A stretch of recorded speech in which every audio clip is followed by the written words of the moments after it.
Okay, going over the ingredient list, as you see, as I pick them up, the actual names, and then the quantity comes up also. And then if you're new to my channel, you guys can look down into my description box below the video, and you can get yourself a full description of the ingredient list, where you can just copy and paste to some other type of document, and then you can print them out. Okay, there you go. You see black pepper.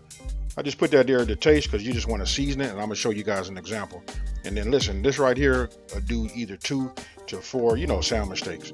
So really wanted you guys to pay attention to how to season this, because sometimes when we seasoning fish steaks like this, or even fishing seasoning steaks, sometimes we think that we putting too much salt on it. There's no such thing, and that's why I'm just showing you guys and giving you guys an example.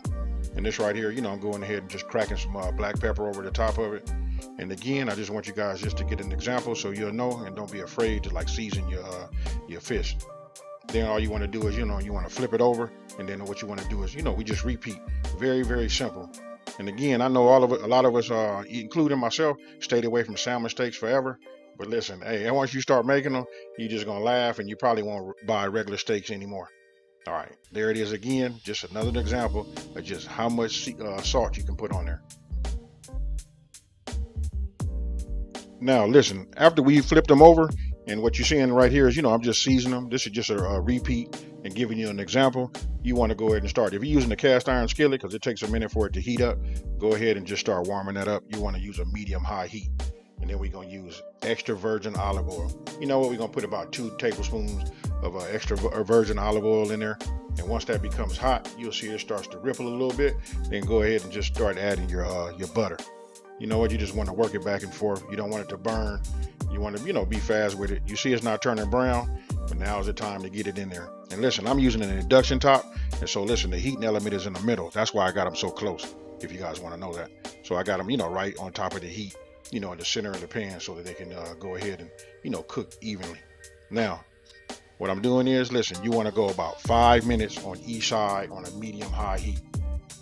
Real simple. Just like you cooking a regular ribeye steak or any other type of meat steak, it's really just that simple. It was almost funny for me to even make a video, but I just wanted to show everybody, because a lot of people, we talk about it and they say they just never ever make it. And my question is why? When I really know why. It just looks intimidating, but super easy. Listen, 5 minutes on each side, and you can actually see where you can see that arrow at right there, how it just rises up. Once it gets halfway through where you can see the meat is cooked, then that's when we flip it over. And like I said, that's about 5 minutes. Now what you're seeing me doing is just adding all the ingredients to the cast iron skillet. And then we got to be quick with it, because you just saw me add the minced garlic. That right there is tricky. We don't want to burn it. So I got it in there so it can mix with the oil and the butter and all of the juices, and it's gonna melt this honey down right here. And you just want to work it back and forth. And what we're gonna do is we're gonna baste it with a spoon, as if it was a steak. We're gonna take it, tilt the pan, we're gonna get our spoon, and then we're gonna put it on top of the meat. Hey, super simple. And listen, the results on this is just amazing. You know what? It's all, listen, if you can, but let me just say it this way: if you don't have a cast iron skillet, you got to get yourself one. Listen, the flavors that come from that is it's amazing. Now, you just saw me just add my sprigs in there along with that butter. Listen, those sprigs, they bleed off into your juices, into that butter and that oil mix along with that garlic. And now you see me just putting it on top of there. That's soaking inside of that meat. I can just tell you this right now. Listen, me doing this voiceover right now got my mouth watering, because listen, I knocked one of these off the first night, that was dinner, and I had one for lunch the next day. Super easy, amazing. It's huge on taste.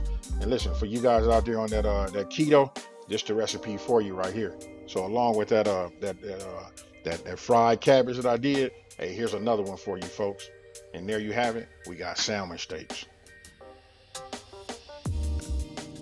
Okay, what you're seeing me do right here is, listen, I continue to baste. That's real important. You want to just make sure the top of your salmon steaks stay, super moist. And just the more you do it, the more the flavor penetrates, the top of the salmon steaks. After that, you're done. I went ahead and removed it from the heat, removed the heat element, and just let it cool. And then I went ahead and just plated it. And there you have it, folks. Again, salmon steaks.